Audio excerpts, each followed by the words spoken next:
Hey guys, welcome to episode 50 of Knits and Stuff. My name is Alicia and today we'll be talking about works in progress, local delights, and wibbly wobbly timey-wimey. But first, welcome to those of you that are new, and for those of you that are returning, thanks for coming back.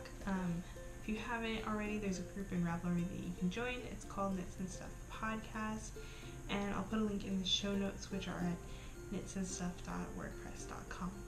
So let's get started. I'm looking down here because my show notes are down here, and I'm pretty sure it's episode 49 or episode 50, but I'm using some old show notes, so it might be episode 51. I should know this by now because this is from April. It's weird. I could have sworn there was one. No, because this would have been my May episode. So yeah, okay. So, but it's June now, so I'm a little bit behind schedule on the monthly recording. But I have been doing some knitting, so works in progress. I have, let's start with the cardigan. So I have the Campsite Cardi by Alicia Plummer, and this is out of out of Miss Babs Yowza Wood Skein in the colorway Sycamore. I'm knitting it on US 8s, 5.0 millimeters on my Adi Natura Clicks, the interchangeable bamboo needles. And last time I was at this marker, and so I've done about an inch or a couple inches. I think I've done about a repeat since the last time I showed it. I feel like I've done more than a repeat. I think I've done 2 repeats. So yeah, that's how far I am with the cardigan, and hopefully I have enough yarn. I only have 2 skeins of the Yowza Wood Skein, but I was looking at other people's projects, and their yardage that they used was a lot less than what the estimate had in the pattern, because I want to say that yardage in the pattern is per skein and not actually the weight of the weight of what the finished object is, hopefully. So hopefully I'll have enough. If not, I think I was planning on making the length a little bit shorter anyway, but we should be okay. And if not, then I guess I can always frog part of it and then frog part of the length and then put it into the sleeve or something, or have 3/4 length sleeves. That's okay too. So that is my cardigan, and it is in Needle Runs Through It box bag, one of the large box bags, the triangles on it. So that is my first work in progress, and then I've also been knitting a little bit on the Monkey Socks by Cookie A, and this is out of Koigu KPPPM in the colorway 704P, and I have started preparing for the heel. It's a little hard to see with the pattern and the color, but these are on US 1s, 2.25 millimeters on my signature double points, and so I've started knitting the stockinette to prepare for a fish lips kiss heel on one side, and then the other side is to continue in the pattern. And I don't know if I've moved this marker since the last time I showed it. I don't think I did. So I've done like this much, I think, since the last time I showed it. So it's still in the first sock, but I am making some progress on it. So, and I still really like the twisted rib. I also really like the way this colorway shows up in stockinette stitch, because I thought I really liked Koigu in the monkey stitch too, but stockinette stitch is just as nice. So I might have to get some more Koigu yarn. But yeah, so that is my knitting works in progress, and then I have some spinning. So I will be right back. So spinning works in progress. This is Greenwood Fiberworks Falkland Roving in the colorway Cupcake, and I just finished spinning up the all of the roving. There's about 4 ounces, and I'm gonna go in Navajo ply it afterwards. So I'll get a 3-ply yarn and keep that color progression, and not sure what I'm gonna make out of it.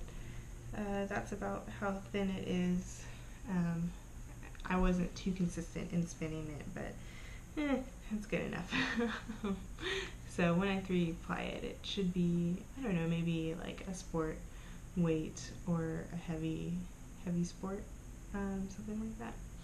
So yeah, and it'll probably fluff up a little bit too when I wash it. But yeah, so that is spinning works in progress, and that's all I have for the works in progress. So I don't have any, well, I kind of have pretty things, which kind of goes into the wibbly wobbly timey wimey. I might have to do this out of order, so I think we'll do wibbly wobbly timey wimey first, because I got a gift, which could count as a pretty thing, though it's not a stash enhancement, but it is a Doctor Who coloring book, and I got this for my birthday. And it is, I started, I attempted to start coloring it, but I don't really have the right markers, and I tried getting some brush markers, but they only have so many colors, so I'm going to try and go to one of the art stores here and see if I can find some other markers so I can get maybe some skin tones and some more muted colors. But yeah, so this basically has illustrations from all of the Doctor Who storylines, and I didn't notice this. So each page is its own illustration, and then on the back of the page it has a quote or a line from the show, and then where it's from, what episode or what episode and what year and who said it. So yeah, there's a lot of cool different some patterns, and then there's some scenes like the angel one that I just showed you, and there's a lot of I can find one now.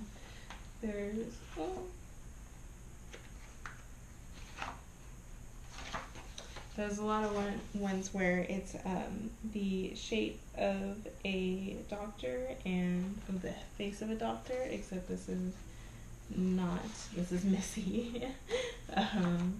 But yeah, but then they have like images inside of the silhouette of the face, so that is kind of interesting.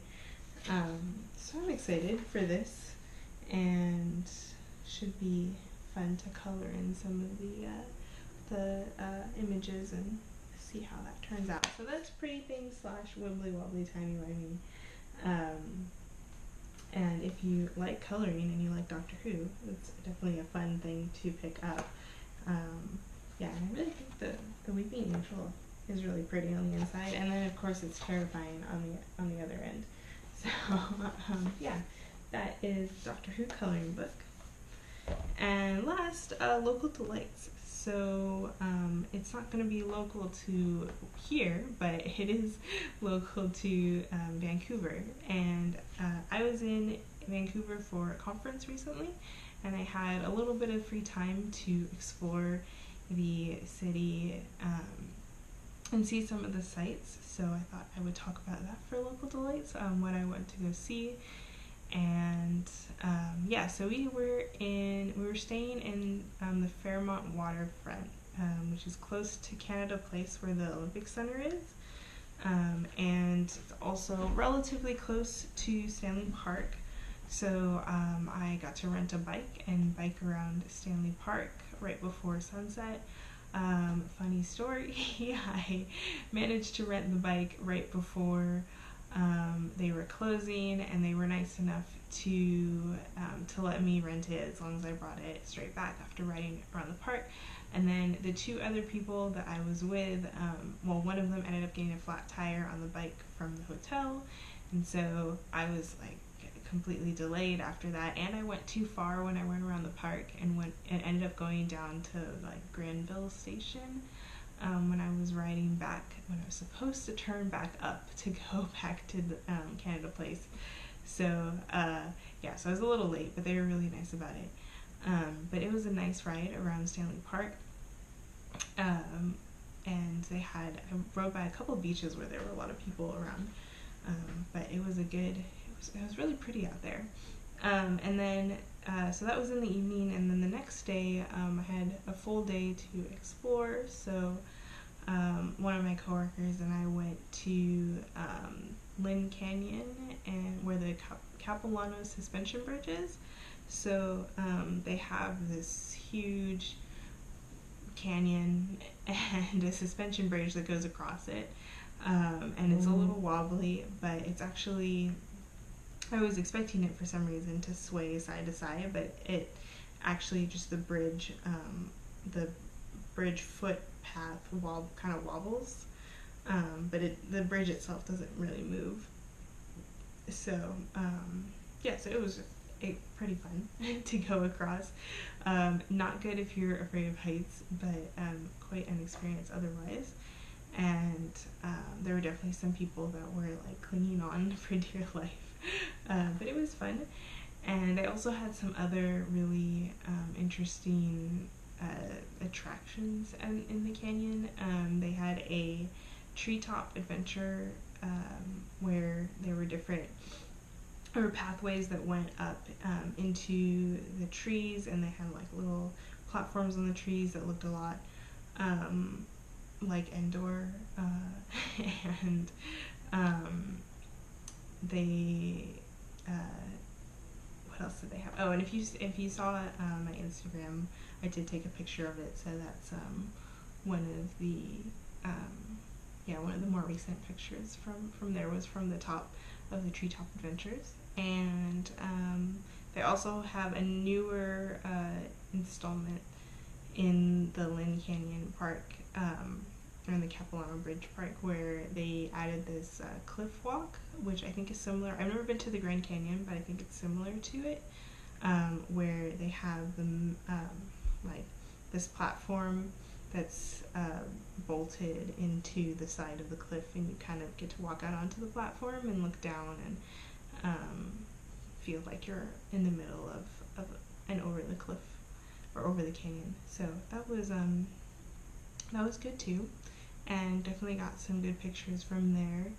And then from there we went to lunch in back down in central Vancouver, close to Stanley Park. There's a lot of, I think they said it was like Japantown / Koreatown in the area that we were at. So we went to a restaurant that was recommended, and it was a Japanese restaurant called Kinyo. I think it was just Kinyo. It might have a second name to it, but it was, I'll put a link in the show notes to it, but it was really good Japanese food. We got the chef's choice sashimi, and also this green tea ice cream creme or brulee, not creme brulee, but just brulee. Also so good. So I would definitely go back there. And then from there, we walked back down Robson Street, which is a pretty well-known street, I think, in Vancouver. That's full of shops and restaurants. And then we made it back to Canada Place and did the Flyover Canada simulation thing, which is apparently similar to Soaring Over California, where you are strapped into these seats and you watch this like IMAX-like video that makes it feel like you're flying over Canada, and you have the seats move, and then you have air blowing at you and like some mist when you get near water, and they have smells and stuff when you fly near certain things. So that was fun, and I got to see a little bit of Canada through that, not just Vancouver, but things from all over Canada. So, and then from there we went to Bella Gelateria, which supposedly has the best gelato in the world. At least one year it did. They had a couple awards on their shop, and it was also pretty good. I don't know, they had like a winning flavor that was this pecan, like toasted pecan or something like that. And I don't really like pecan, so I don't know if I could judge whether or not that was really good gelato, but what I had was really good.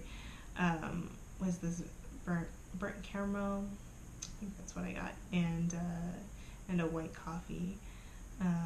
Yeah, and then from there, that was kind of, I think that was pretty much, oh, we walked around the not Gaslamp, that's San Diego, but Gastown area, just to see some of the other sites. There was a coffee shop I wanted to try there, but by the time we had eaten like lunch and gelato, it was too much, so I didn't have any room for coffee. But yeah, that was all of the time I spent in Vancouver, or some of the sites that I got to see.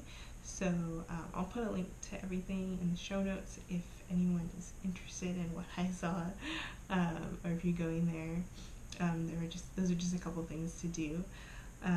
So yeah, that's kind of all I have for local delights, and I think that's really all I have for this episode. I think I'll stick to the monthly schedule still, just because of knitting time and spinning, but if I end up having more stuff to show on a more frequent basis, then I'll probably ramp back up, but for now we'll stick to about every 4 weeks or so. And yeah, that's all I have for you guys, so thank you for watching. Oh, and social media stuff, I am Eliana Knits on Ravelry and Unperfect529 on Twitter, Instagram, etc. And yeah, thank you for watching, and I'll see you guys next time. Bye.